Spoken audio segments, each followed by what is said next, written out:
Hey guys, welcome to this video.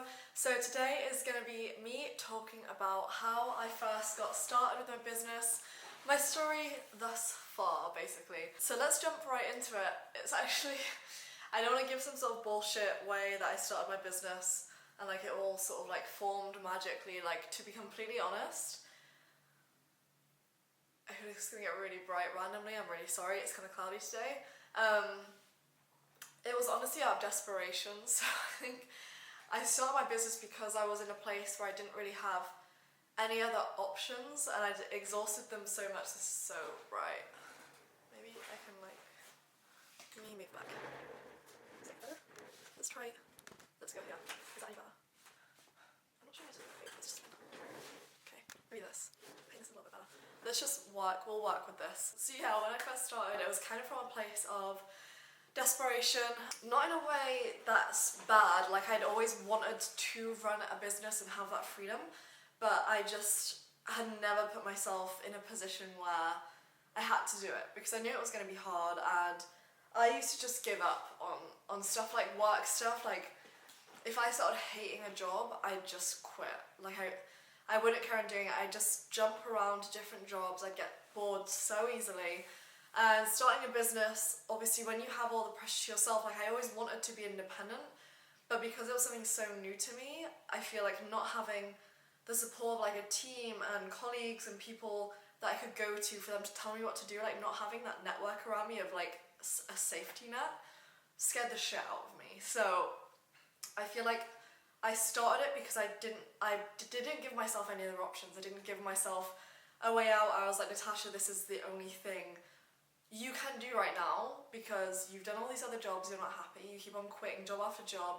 And just before I started this business, I did loads of interviews for a recruitment consulting job, and I was meant to it was like a 3-week process. I did all the interviews, I chose a company, and then the day before my first day, I feel really sorry for the team like that I basically bailed out on, because I was meant to be starting them the day before. I called the managing director, so this is a guy who I had my final interview with, and I was like, hey, look, I don't want to waste your time.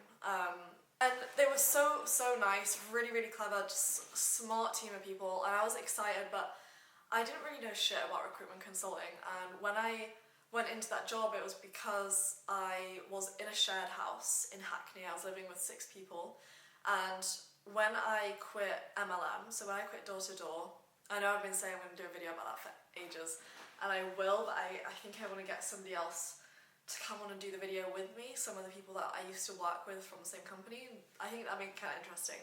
But yeah, so I quit MLM because everybody that I was working with knew how shit it was and how little I enjoyed it. And one of the guys I lived with at the time, he was in recruitment, and he basically introduced me to a recruiter. So she placed people into recruitment jobs.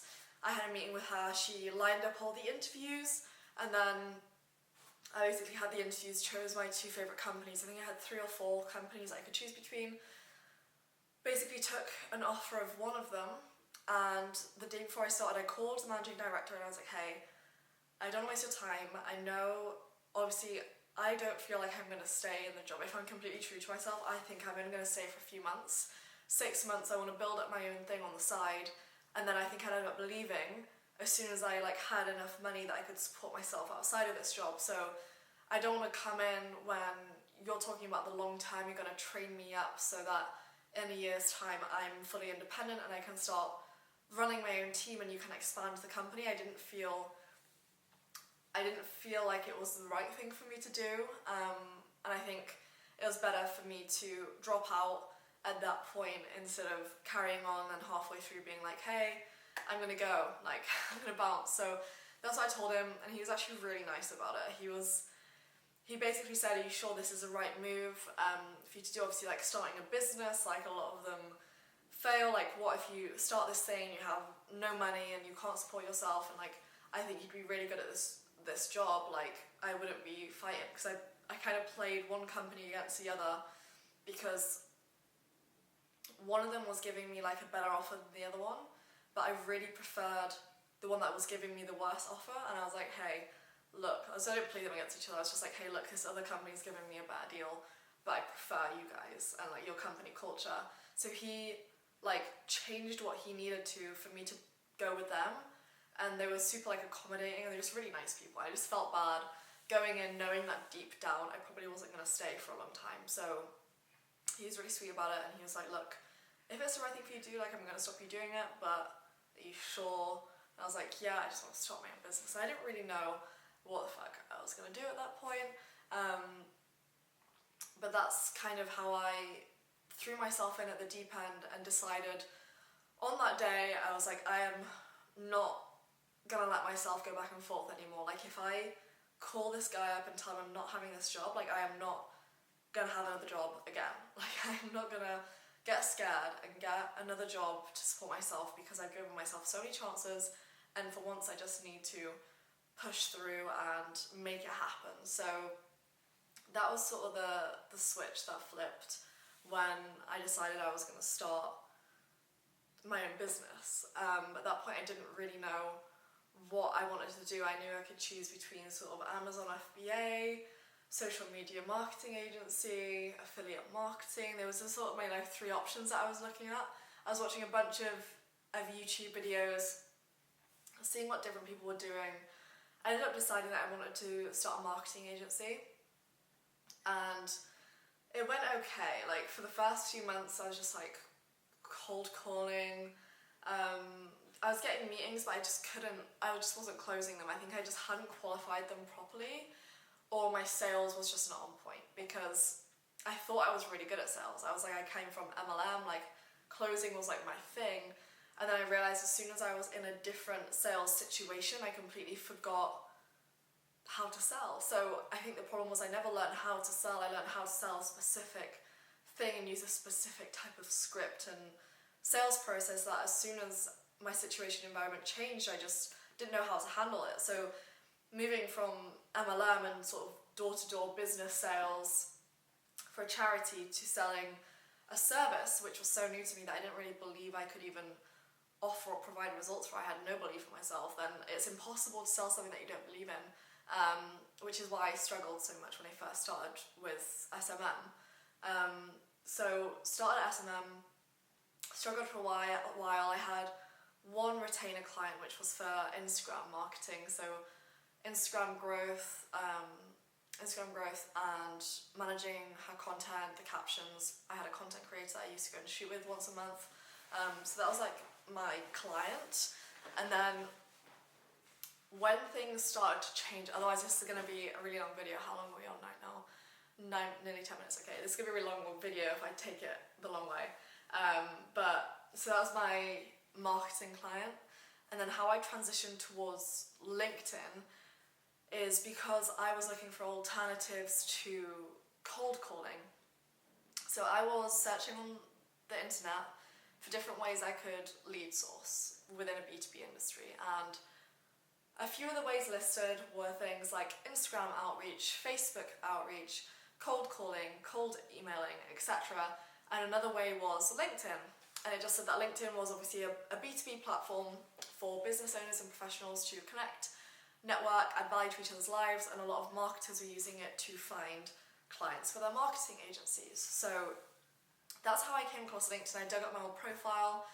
I had it done up for real estate. That was one of my many jobs that I went through. So I had it done up for real estate, and I sort of just changed it towards social media marketing. Saw how people use LinkedIn. I think it was a video I watched on YouTube mentioned automation tools, and one of them was Leonard, which is the one I started using.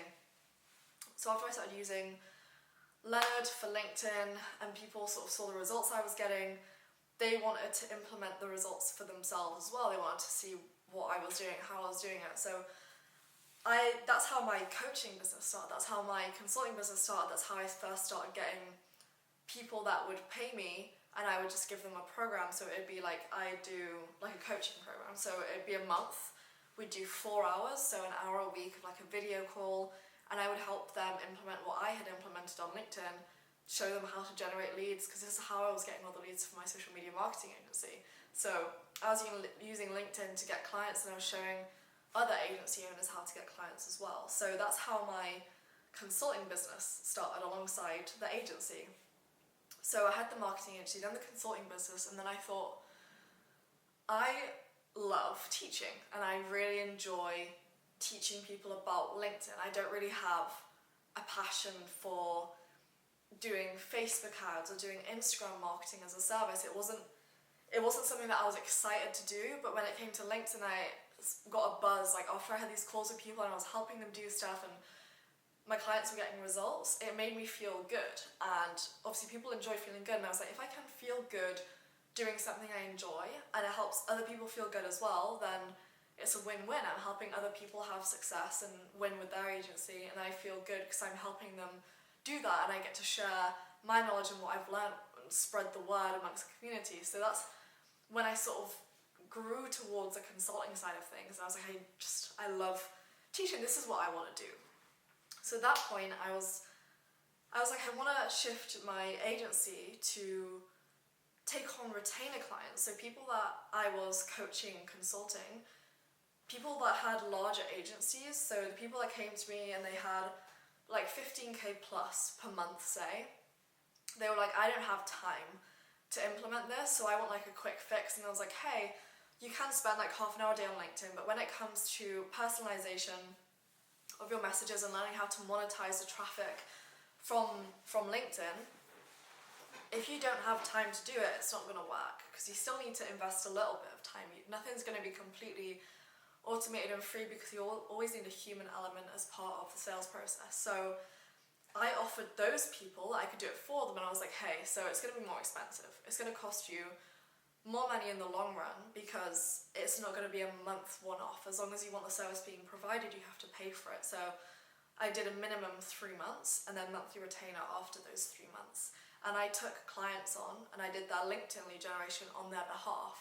So that's how I transitioned from having a normal social media marketing agency to a LinkedIn social media marketing agency, because I knew how to use LinkedIn. I could teach other people how to use it, and then for those people that didn't have time, I could do it for them.